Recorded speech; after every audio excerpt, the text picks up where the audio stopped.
Hi everyone. सो आज वाली class में हम पढ़ने वाले हैं particle in a 1D box. जो हमारा क्वांटम मैकेनिक्स और क्लासिकल मैकेनिक्स का मेन डिफरेंस था ना, वो ये था कि हमारा क्वांटम मैकेनिक्स माइक्रोस्कोपिक लेवल से डील कर रही थी और जो क्लासिकल मैकेनिक्स थी वो मैक्रोस्कोपिक लेवल मतलब बड़े पार्टिकल्स के साथ डील कर रही थी। तो यहाँ पर ना एक मेन डिफरेंस इस चीज़ का आ गया कि जब हम क्लासिकल की बात करते हैं तो वहाँ पर हम सिर्फ कर सकते हैं 3 मोशंस कंसीडर, और जब हम क्वांटम मैकेनिक्स पे आते हैं तो वहाँ पर हमारे जो मोशंस हो जाते हैं वो हो जाते हैं 4। अगर हम क्लासिकल मैकेनिक्स की बात करें ना, तो जैसे सिंपल सा मेरा पेन है, इसको भी हम मैक्रोस्कोपिक लेवल पर लेंगे तो ये कैसे कैसे मोशन कर सकता है। ये या तो सिंपल लाइंस में चल सकता है, एक डायरेक्शन में, 2 डायरेक्शन में, 3 डायरेक्शन में चल सकता है। तो उस मोशन को हम क्या कहते हैं, जब ये 1 डायमेंशन या 2 डायमेंशन या 3 डायमेंशन में चलेगा तो उस मोशन को हम कहते हैं ट्रांसलेशनल मोशन। ठीक है। नेक्स्ट होता है हमारा ये जो मेरा पेन है इसको मैं रोटेट भी करा सकती हूँ, तो इसमें एक और मोशन कौन सा हो गया, रोटेशनल मोशन। और क्या हो सकता है, इसको मैं क्या करा सकती हूँ, वाइब्रेट भी करा सकती हूँ। ठीक है। तो इसमें तीसरा मोशन क्या हो जाएगा, वाइब्रेशनल मोशन। लेकिन अगर हम क्वांटम मैकेनिक्स की बात करें ना, तो वहाँ पर हो जाता है हमारे 4 मोशन, एक रोटेशनल, ट्रांसलेशनल, वाइब्रेशनल और साथ में इलेक्ट्रॉनिक मोशन। क्योंकि हम बिल्कुल इलेक्ट्रॉन के लेवल्स पर पहुँच जाते हैं माइक्रोस्कोपिक लेवल पे, इसलिए वहाँ पर एक और हो जाता है हमारा मोशन, इलेक्ट्रॉनिक मोशन। अब यहाँ पर जैसे जैसे मोशन होता है ना, वैसे ही उसको स्टडी करने के लिए हम क्या करते हैं, हर सिस्टम कंसीडर करते हैं। जैसे ट्रांसलेशनल मोशन को स्टडी करने के लिए हम क्या पढ़ते हैं, particle in a 1D box. अगर हम रोटेशनल की बात करें तो हम पढ़ेंगे रिजिड रोटर। अगर हम वाइब्रेशनल की बात करें तो हम आगे पढ़ने वाले हैं सिंपल हार्मोनिक ऑक्सीलेटर, SHO। तो इस तरीके से क्या हो जाता है, ये सारे मोशंस को स्टडी करने के लिए हम एक एक सिस्टम कंसीडर कर लेते हैं, या फिर हर सिस्टम कंसीडर करके हम उन मोशन की स्टडी करते हैं। किसके लेवल पे, माइक्रोस्कोपिक लेवल पे, मतलब पार्टिकल्स के लेवल पे या फिर इलेक्ट्रॉन्स के लेवल पे। तो पढ़ना स्टार्ट करते हैं।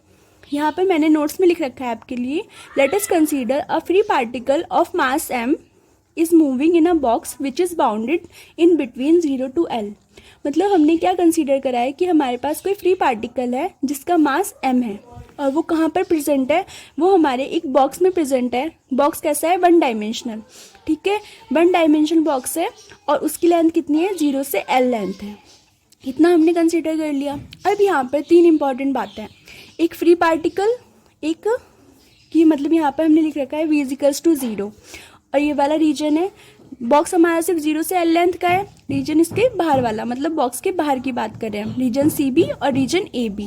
v क्या लिया है हमने, इन्फिनेटिव लिया है। अब ये v इन्फिनेटिव कहाँ से आया और ये v इक्वल्स टू 0 कहाँ से आया, तो ये पढ़ना ज़रूरी है। तो देखो, हमने कंसीडर करा है एक फ्री पार्टिकल और सिर्फ एक ही पार्टिकल कंसीडर करा है। तो अगर मेरा सिर्फ एक ही पार्टिकल है तो उसके ऊपर किसी तरीके का फोर्स नहीं लग रहा होगा। क्यों नहीं लग रहा होगा, क्योंकि देखो, जो फोर्स लगता है ना, वो या तो अट्रैक्टिव फोर्स लगता है या फिर रिपल्सिव फोर्स लगता है। अगर मेरा एक पार्टिकल के अलावा यहाँ पे बहुत सारे पार्टिकल प्रेजेंट होते या फिर कोई दूसरा पार्टिकल प्रेजेंट होता तो वो उसे अट्रैक्ट कर सकता था या फिर रिपेल कर सकता था। तो तब उस कंडीशन में हमारे क्या होते, रिपल्सिव फोर्सेज या फिर अट्रैक्टिव फोर्सेज वर्क कर रहे होते। लेकिन यहाँ पर तो मेरा पार्टिकल फ्री है और है भी एक, तो इसलिए यहाँ पे इसकी पोटेंशियल एनर्जी क्या हो जाती है, 0। क्योंकि हमने एक फिजिक्स में फॉर्मूला पढ़ा था, F इक्वल्स टू -dv/dr। अगर मेरा फोर्स 0 है, क्योंकि जो कि यहाँ पे हमारा फ्री पार्टिकल है, तो फोर्स कैसा हो गया, 0, उस पर किसी तरीके का फोर्स नहीं लग रहा। तो फोर्स 0 होने से इस फॉर्मूले से हमारी पोटेंशियल एनर्जी भी क्या हो जाएगी, 0 हो जाएगी। ठीक है, इसलिए हमने बॉक्स के अंदर अपनी पोटेंशियल एनर्जी की वैल्यू क्या ली है, 0 लिखी है। नेक्स्ट देखते हैं रीजन C और रीजन A में, ये हमारा बॉक्स के बाहर वाला रीजन है। तो v इक्वल्स टू इन्फिनेटिव। अब बॉक्स के बाहर तो बहुत सारे पार्टिकल प्रेजेंट हो सकते हैं, तो वो पार्टिकल हमारा क्या हो जाएंगे, पार्टिकल्स पे एक दूसरे फोर्स लगेंगे, अट्रैक्टिव लग सकता है, रिपल्सिव लग सकता है। तो उन फोर्सेस की वजह से यहाँ पे हमारा फोर्स नॉट इक्वल्स टू 0, 0 के इक्वल तो होगा नहीं, कुछ भी हो सकता है। तो इसलिए हमारी पोटेंशियल एनर्जी को हमने क्या मान लिया, इन्फिनेटिव है, क्योंकि हमें उसकी वैल्यू नहीं पता है कि कितने पार्टिकल्स हैं, क्या है। इतनी बात समझ में आ गई। तीसरा हमने यहाँ पर लिख रखा है, एक इन्फिनेटिव को मेंशन कर रखा है। इन्फिनेटिव का मतलब ये है कि मेरी जो बॉक्स की लेंथ है या फिर बॉक्स की हाइट है, सॉरी, तो जो हाइट है वो इन्फिनेटिव है। इन्फिनेटिव होने का फिजिकल सिग्निफिकेंस सिर्फ इतना सा है कि मेरा पार्टिकल जो है वो हमेशा इस बॉक्स के अंदर ही रहेगा, इस बॉक्स से बाहर नहीं जा सकता। मतलब उसकी दीवारें इतनी ऊंची हैं, उनकी दीवारों की हाइट इतनी ज़्यादा है कि मेरा पार्टिकल हमेशा कहाँ रहेगा, इस बॉक्स के अंदर ही रहेगा, वो बाहर नहीं जा सकता है। ठीक है, इतनी बात क्लियर हो गई है। आगे चलते हैं। एक बार और ध्यान रखनी है कि हम जो पार्टिकल को कंसीडर कर रहे हैं ना, उसका वेव नेचर पढ़ रहे हैं, ठीक है। तो अगर हम वेव नेचर पढ़ रहे हैं तो हमें वेव फंक्शन चाहिए होगा, और वो किसकी हेल्प से निकलेगा? श्रोडिंगर वेव इक्वेशन की हेल्प से। तो यहाँ ध्यान रखने वाली बात ये है कि जो मेरा बाउंड्री है ना ये एल, तो यहाँ पर भी क्या है मेरा, यहाँ पे तो कोई पार्टिकल प्रेजेंट नहीं है। पार्टिकल कहाँ प्रेजेंट है? इस बॉक्स के अंदर। तो यहाँ पर तो मैं शाई को कंसीडर करूँगी एक्स को, लेकिन यहाँ पर मेरे बाउंड्रीज पर शाई की वैल्यू कितनी हो जाएगी? 0 हो जाएगी। क्यों? क्योंकि हम पार्टिकल के वेव नेचर को कंसीडर कर रहे हैं, और पार्टिकल तो हमारा बाउंड्रीज पे नहीं है ना तो यहाँ वाली पे है और यहाँ पर है। तो यहाँ पर हमारे वेव फंक्शन हो जाएगा 0, और हमारी जो भी वैल्यू आएगी वो वेव फंक्शन की कहाँ पर आएगी? इस बॉक्स के अंदर, क्योंकि मेरा पार्टिकल इस बॉक्स के अंदर प्रेजेंट है, कहीं पर भी इस वाली वॉल पर या फिर इस वाली वॉल पर प्रेजेंट नहीं है, ठीक है। तो इस बात का ध्यान रखिएगा। अब स्टार्ट करते हैं अपना डेरिवेशन। तो यहाँ पर हमने श्रोडिंगर वेव इक्वेशन लिख रखी है, del two psi x upon del x square plus 8 pi square M upon H square E minus V psi x equals to 0। इसका डेरिवेशन जो है वो मैंने पिछली क्लास में करा रखा है, तो आपको अगर नहीं आता हो तो देख लेना। इक्वेशन होती है हमारी ये फॉर वन डायमेंशनल, क्योंकि सिर्फ हमने यहाँ पे किसको इंक्लूड करा है? सिर्फ एक्स को इंक्लूड करा है, ठीक है। अब हम किसकी बात कर रहे हैं? हम रीजन बी की बात कर रहे हैं, जहाँ पे हमारा पार्टिकल प्रेजेंट है। तो यहाँ पर हमारी पोटेंशियल एनर्जी की वैल्यू कितनी हो जाती है? 0 हो जाती है। तो हम क्या करेंगे? v इजिकल्स टू 0 उठाकर इस इक्वेशन में रख देंगे। तो क्या हो जाएगा? Del two psi x upon del x square plus 8 pi square M upon H square E minus 0 psi x equals to 0, ठीक है।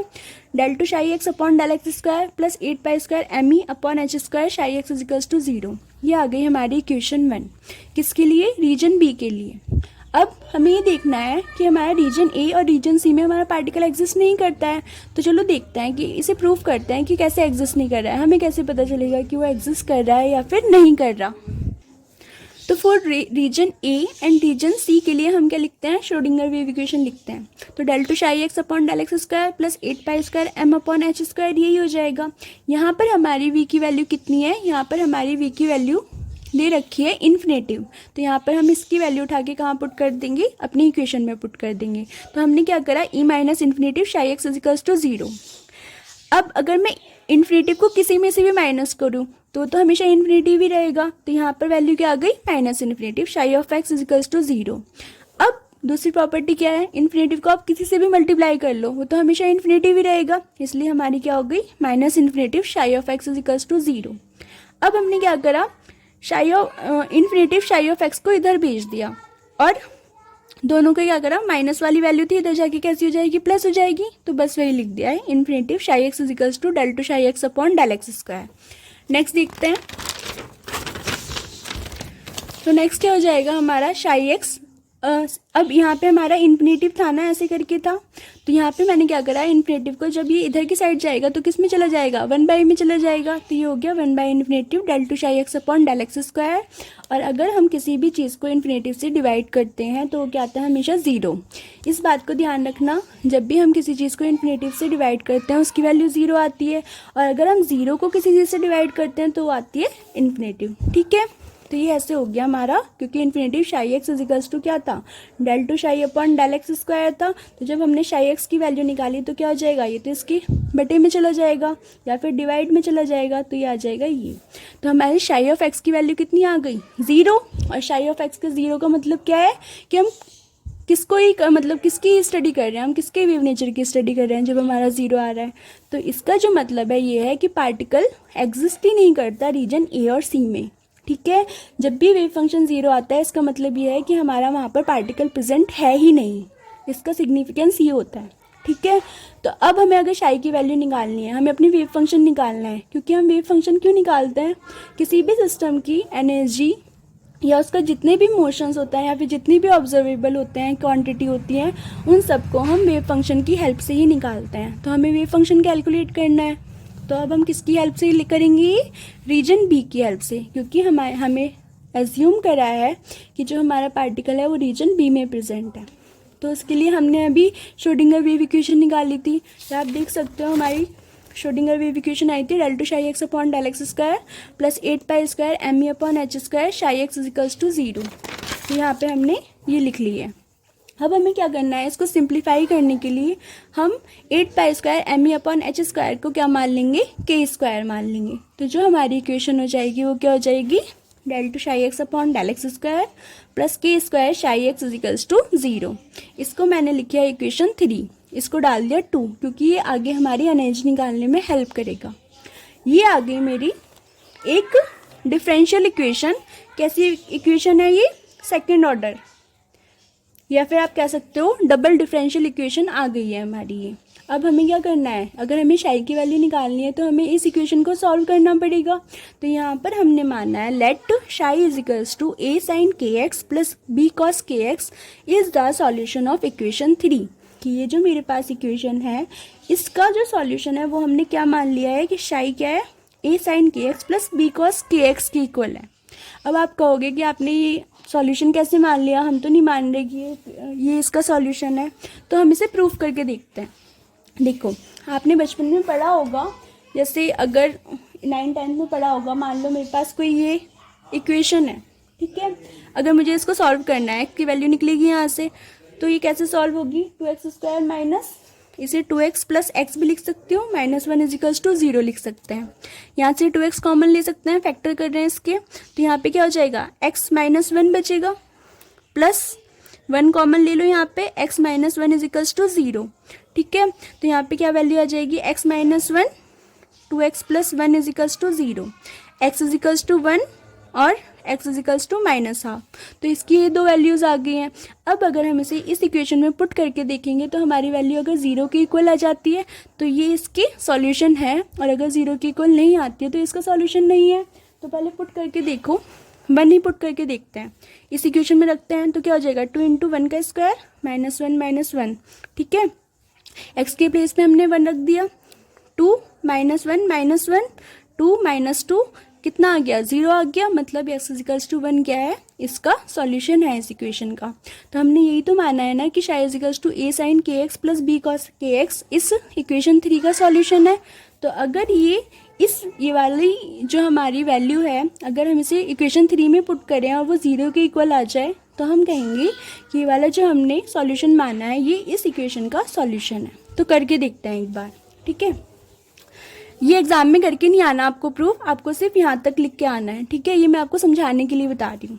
तो हम क्या करेंगे, सबसे पहले डेल शाई बाई डेल एक्स निकालेंगे, इसका एक बार डिफ्रेंसिएशन करेंगे तो क्या होगा, a साइन का हो जाता है cos kx और साथ में फिर डिफ्रेंसिएशन होगा इसका, तो क्या आ जाएगा k। इसी तरीके से cos का क्या हो जाएगा, b साइन kx और वो कैसा होता है माइनस का, और साथ में क्या आ जाएगा k। क्या आया, a k cos kx minus b k sine kx, ये तो आ गया हमारा डेल शाई बाई डेल एक्स, ठीक है। हमें किसकी वैल्यू चाहिए, del2 शाई बाई डेल एक्स स्क्वायर की चाहिए। तो एक बार इसका और डिफ्रेंसिएशन कर देते हैं, तो क्या हो जाएगा, a और k तो कांस्टेंट है, cos kx का क्या हो जाएगा minus sine kx into k, और इसका क्या हो जाएगा माइनस b k, साइन का हो जाएगा cos kx इंटू k। तो क्या आ गया, ये आ गया हमारा a k square minus sine kx और क्या हो गया minus b k square cos kx, ठीक है। अभी जो हमारी वैल्यू आई है ना, इसको उठा के कहाँ पुट कर देते हैं, यहाँ पर पुट कर देते हैं। तो क्या है, ये हमारी आ गई वैल्यू, तो लिख दिया minus a k square sine kx minus b k square cos kx। अब क्या है, प्लस k स्क्वायर और ब्रैकेट में क्या है शाई x, शाई की वैल्यू क्या है a sine kx plus b cos kx, ठीक है, minus a k square sine kx minus b k square cos kx plus k square a sine kx plus b k square cos kx। ये इससे cut जाएगा, ये इससे cut जाएगा, value किसके equal आ गई, 0 के इक्वल, मतलब जो हमने माना है वो हमने बिल्कुल सही माना है, यही क्या है हमारी इस इक्वेशन का सॉल्यूशन है। तो अब आगे करना स्टार्ट करते हैं। अब देखो, ये तो हमने मान लिया कि हमारा ये क्या है, हमारा वेव फंक्शन है, लेकिन यहाँ पे क्या आ रहा है, यहाँ पे एक a आ रहा है, एक b आ रहा है और एक k आ रहा है, जो कि यहाँ पे 3 कांस्टेंट आ रहे हैं, एक a, एक b और एक k। तो अगर हम इसको वेव फंक्शन मान रहे हैं तो हमें कम से कम ये पता होना चाहिए ना कि अगर ये a, b और k कांस्टेंट है तो इनकी वैल्यू कितनी है, मतलब अगर कांस्टेंट है तो ये 2 है, 3 है, 4 है, कितनी वैल्यू है इनकी, कितनी कांस्टेंट वैल्यू है।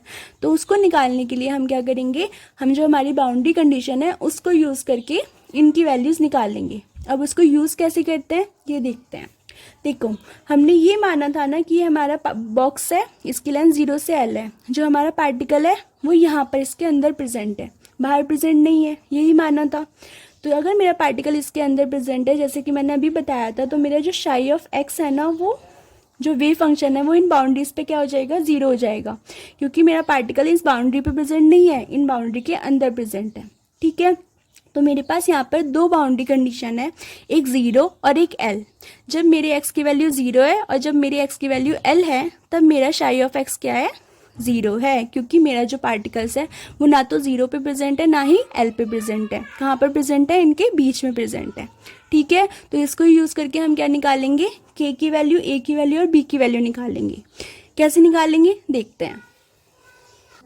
तो जब मेरा एट x इजिकल्स टू 0 है, फर्स्ट बाउंड्री कंडीशन है हमारी, जब हमारा x इजिकल्स टू 0 है तो साई ऑफ x क्या है, 0 है।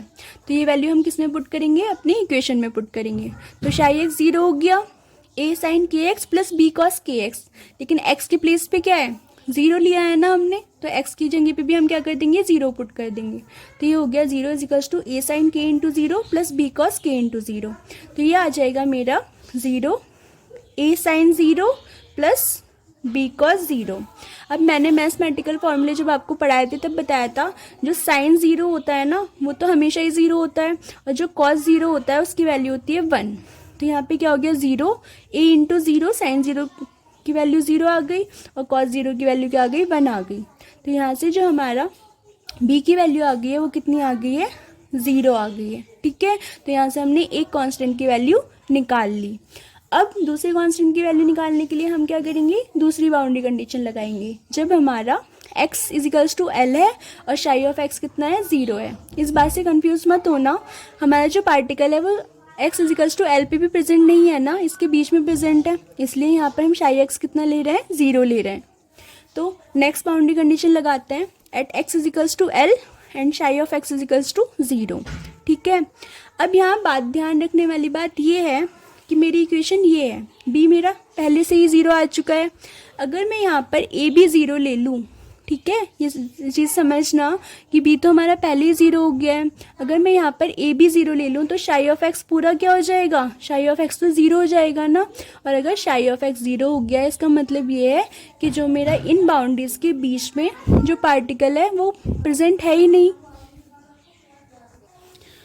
तो फिर हम स्टडी किस चीज़ की कर रहे हैं, है ना। अगर यहाँ पर हमारा psi of X equals to 0 हो रहा है तो हम स्टडी किस चीज़ की कर रहे हैं, तो इसलिए हमारा a 0 नहीं हो सकता, क्योंकि अगर मेरा a 0 हो गया तो मेरा पूरा वेव फंक्शन 0 हो जाएगा। इसलिए आगे पढ़ते हैं, here a not equals to 0 since it will lead to psi of X equals to 0, क्योंकि a इजिकल्स टू 0 करने से हमारा साई ऑफ एक्स क्या हो जाएगा, वो भी 0 हो जाएगा। मतलब particle does not exist in the consider space, मतलब जो हमने 0 से L लेंथ का बॉक्स कंसीडर करा था उसमें पार्टिकल प्रेजेंट है ही नहीं, इसका मतलब ये हो जाएगा ना। इसलिए हम क्या करेंगे, आगे देखते हैं। 0 साई ऑफ एक्स तो 0 है, वैल्यू क्या थी, a साइन के, x के प्लेस पे क्या रख देंगे, l रख देंगे, l रख दिया, b cos k into L. अब b की वैल्यू तो हमारी 0 थी, इसलिए क्या रख दिया, 0 रख दिया। a साइन के एल इजिकल्स टू 0। अब क्या था, क्या आया वैल्यू, a साइन के एल इजिकल्स टू 0। अब a तो 0 हो नहीं सकता, अभी हमने देखा है, तो किसको 0 होना पड़ेगा, 0 होने के लिए ये पूरी इक्वेशन 0 के इक्वल है। अगर, और ये पॉसिबल कैसे है, या तो a 0 या फिर साइन के इंटू एल 0, तो a तो 0 हो नहीं सकता, तो किसको 0 होना पड़ेगा, साइन के एल को 0 के इक्वल होना पड़ेगा। ठीक है, तो इसलिए हमने साइन के एल इजिकल्स टू कर दिया 0। अब हमें पता है साइन 0, साइन पाई, साइन 2 पाई, साइन 3 पाई, साइन 4 पाई और साइन n पाई, अगर हम जनरलाइज कर दें सबकी वैल्यू किसके इक्वल होती है, 0 के इक्वल होती है ना। साइन पाई हो, साइन 2 पाई हो, साइन 3 पाई हो, साइन 4 पाई हो, साइन n पाई हो, सबकी वैल्यू किसकी इक्वल होती है, 0 के इक्वल होती है। तो यहाँ पे हम इस 0 की जगह हम क्या रख सकते हैं, साइन n पाई, क्योंकि उसकी वैल्यू भी 0 है। तो ये हो गया साइन n पाई, साइन दोनों तरफ साइन है, कट जाएगा, k into L equals to किसके आ गया, n पाई, और यहाँ से हमारी k की वैल्यू आ गई है n पाई बाई l। ठीक है। तो अभी तक हमने b इजिकल्स टू 0 की निकाल ली है, k इजिकल्स टू वैल्यू आ गई हमारी n पाई बाई l। तो अभी हम ये वैल्यू कहाँ पुट कर देंगे, अपने इक्वेशन में पुट कर देंगे। तो अगर हम पुट करेंगे तो हमारी इक्वेशन थी psi x equals to a sine K X plus b cos K X. b 0 था, k की वैल्यू आई है n पाई बाई l। तो putting this value in our equation psi of X equals to क्या आ जाएगा, a sine n pi x by l। ये आ गई हमारी wave function for one dimensional box. ठीक है, लेकिन अब यहाँ पर आप कहोगे कि ये ए भी तो कांस्टेंट है ना, तो बिल्कुल ये कांस्टेंट है। और हमने जब नॉर्मलाइजेशन वाला पार्ट पढ़ा था ना अपनी वीडियोस में और अपनी क्लासेस में तो मैंने आपको बहुत अच्छे से समझाया है। तो हमने पढ़ा था कि ए हमारा क्या होता है, हमारा जो भी कोई फंक्शन होता है जिसको हम अपने किसी भी सिस्टम के लिए कंसीडर कर रहे होते हैं, वो कैसा होता है, नॉर्मलाइज्ड होता है। ठीक है, और मैंने आपको इसके लिए भी बताया था कि जो हमारा शाई नॉर्मलाइज्ड वाला वेव फंक्शन होता है ना, जो हम कंसीडर करते हैं किसी भी सिस्टम को स्टडी करने के लिए, वो किसके इक्वल होता है, एक नॉर्मलाइजेशन कांस्टेंट और साथ में शाई अननॉर्मलाइज्ड। ठीक है, तो ये भी हमारा ये ए जो है ना, ये क्या है, हमारा नॉर्मलाइजेशन कांस्टेंट है। तो ए हमारा नॉर्मलाइजेशन कांस्टेंट हो गया और ये हो गया हमारा वेव फंक्शन जो कि नॉर्मलाइज नहीं है। तो ये पूरा वेव फंक्शन कैसा होगा, नॉर्मलाइज्ड होगा। तो हम क्या कहेंगे, let A be the normalization constant. तो ए क्या है हमारे यहाँ पे, नॉर्मलाइजेशन कांस्टेंट है। और आफ्टर नॉर्मलाइजेशन, जब हम नॉर्मलाइजेशन की कंडीशन अप्लाई करेंगे तो हमारी ए की वैल्यू भी निकल आएगी। कैसे निकालते हैं दिखाती हूँ आपको। तो नॉर्मलाइजेशन की कंडीशन क्या होती है, minus infinitive two plus infinitive शाई स्टार शाई d2 इजिकल्स टू 1 होती है। और जब हम n की वैल्यू निकालते हैं, नॉर्मलाइजेशन कांस्टेंट निकालना कि मैंने आपको बता दिया था कि उसका फॉर्मूला ये होता है minus infinitive two plus infinitive शाई स्टार शाई d2। यही होती है नॉर्मलाइजेशन कांस्टेंट की वैल्यू। ये मैं पिछली वीडियो में भी करा चुकी हूँ। तो यहाँ पे हम इसकी वैल्यू पुट करना स्टार्ट करेंगे। पहली बात, यहाँ पे जो हमारी लिमिट है वो कितनी हो जाएगी, 0 टू L, क्योंकि हमारा बॉक्स की लेंथ क्या थी, 0 से L थी, तो होल स्पेस कंसीडर करते हैं। तो यहाँ पे लिमिट हो जाएगी 0 टू L। शाई क्या था हमारा, शाई हमारा वेव फंक्शन शाई क्या था हमारा,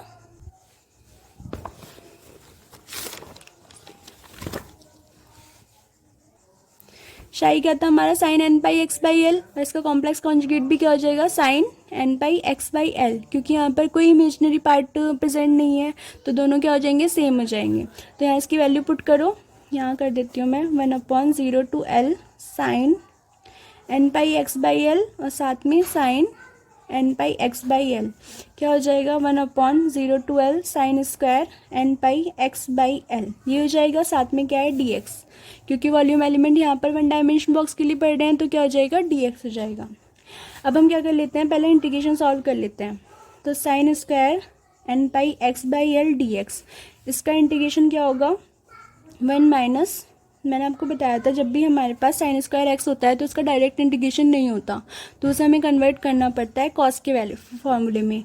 तो कॉस टू एक्स का फॉर्मूला होता है 1 माइनस 2 साइन स्क्वायर एक्स। तो यहाँ से हमारे जो साइन स्क्वायर एक्स की वैल्यू है वो कितनी हो जाएगी, वो हो जाएगी हमारी 2 साइन स्क्वायर एक्स की वैल्यू हो जाएगी 1 माइनस कॉस 2x, और साइन स्क्वायर एक्स की वैल्यू हो जाएगी 1 माइनस कॉस 2x बाई 2। ठीक है, तो हम फिर से पुट कर देते हैं, तो ये हो जाएगा 1 minus cos 2x by 2 into D x. 1/2 constant है, बाहर निकाल देंगे, अंदर बचा 1 माइनस कॉस 2x होता है ना, लेकिन x के प्लेस पे क्या है, यहाँ पे n pi x by L है, तो लिख देंगे n pi x by L, और यहाँ पे भी क्या हो जाएगा, n pi x by L into D x. 1/2 ऐसे ही रहने दिया, 1 इंटू डी एक्स हो जाएगा, और साथ में minus 0 to L cos 2 n pi x by L D X हो जाएगा। तो हो जाएगा 1/2, 1 इंटू डी एक्स क्या होगा, सिंपल x बचेगा 0 टू L, माइनस कॉस का क्या होता है, कॉस का हो जाता है हमारा sine 2n pi x by L upon 2n pi by L. यहाँ पे मैं आपको ये खोल के नहीं बता रही हूँ, क्योंकि ये मैंने आपको पहले ही बहुत डिटेल में करा रखा है, डिफरेंशिएशन इंटीग्रेशन। अब क्या बचेगा, लिमिट पुट कर देते हैं। लिमिट क्या हो जाएगी, upper limit minus lower limit, minus sine 2n pi L by L upon 2n pi by L, minus sine 2n pi into 0 upon L upon 2n पाई/l। अब देखो l से l कट गया, सिंपल क्या बचा 2n पाई, और यहाँ पे क्या बचा साइन 0। हमें पता है साइन n पाई, 2n पाई, 3n पाई, 4n पाई सबकी वैल्यू 0 होती है, और साइन 0 की वैल्यू तो 0 होती है। तो सिंपल कितना आ गया 1/2l। ठीक है, इसकी वैल्यू भी 0, इसकी वैल्यू भी 0, इसकी वैल्यू तो 0 है, सिंपल क्या बचा 1/2l बचा ना। तो सिंपल हमारी क्या वैल्यू आ गई 1/2l हमारे इंटीग्रेशन की। तो यहाँ पर पुट कर देते हैं, तो क्या हो जाएगा 1/l/2, और ये क्या हो जाएगा √2/l। तो जो हमारे नॉर्मलाइजेशन कांस्टेंट की वैल्यू आई है वो कितनी आई है √2/l आई है। अब हमारा जो हमने जो फंक्शन आया था वो क्या आया था a sin n/x/l आया था, और a को क्या माना था हमने नॉर्मलाइजेशन कांस्टेंट, और उसकी वैल्यू कितनी आई है √2/l। तो शाई ऑफ x हो जाएगा हमारा √2/l sin n/x/l। ठीक है, जो मैंने यहाँ पे लिख रखा है शाई ऑफ x क्या आ गया हमारा √2/l sin n/x/l। This is the wave function for 1D box. तो हमने यहाँ पर क्या निकाल लिया, हमारा वेव फंक्शन निकाल लिया है, और यहाँ पर हमारा 80% काम क्या हो गया है, ख़त्म हो गया है। लास्ट निकालनी है इसकी एनर्जी। नाउ फ्रॉम इक्वेशन 2, तो इक्वेशन 2 क्या आती है हमारी, हमने k² को 8π² me/h² माना था ना, और k की वैल्यू अभी हमने सॉल्व करी थी, क्या आई थी n/l आई थी। तो यहाँ पर हम k के प्लेस पे क्या रख देंगे n/l, पुट कर दिया, स्क्वायर था स्क्वायर कर दिया 8π² me/h²। जब इस स्क्वायर को खोलेंगे तो क्या होगा n² π²/l², साथ में किसके इक्वल है 8π² me/h² के। अब π² से π² कट जाएगा, E इजिकल्स टू किसके आ गया n² h²/8ml²। और ये फॉर्मूला हमारा बहुत बहुत इंपॉर्टेंट है, और इस पर नेट में और गेट में डायरेक्टली क्वेश्चन भी आते हैं। तो हमारा जो एनर्जी का फॉर्मूला आ गया है फॉर 1D बॉक्स वो आया है n² h²/8ml²। ये है हमारी for 1D box particle in a 1D box के लिए एनर्जी। H इजिकल्स टू क्या आ गया Planck constant 6.626 into 10⁻³ joule second इसकी वैल्यू होती है। m हो गया हमारा मास ऑफ द पार्टिकल, अगर इलेक्ट्रॉन ले रहे हैं तो क्या हो जाएगा 9.1 इंटू 10⁻31 kg हो जाएगा। अगर कोई और सा पार्टिकल ले रहे हैं तो उसका मास ले लेंगे। L हो जाएगा हमारा लेंथ ऑफ द बॉक्स, हमने जिस भी लेंथ का बॉक्स कंसीडर करा है, और N क्या हो जाएंगे हमारे एनर्जी लेवल्स हो जाएंगे कि हमारा पार्टिकल किस एनर्जी लेवल पर प्रेजेंट है। तो ये आ गया हमारा फॉर 1D बॉक्स, और यहीं तक आपको करके आना है अपने डेरिवेशन एग्जाम में। Thank you so much.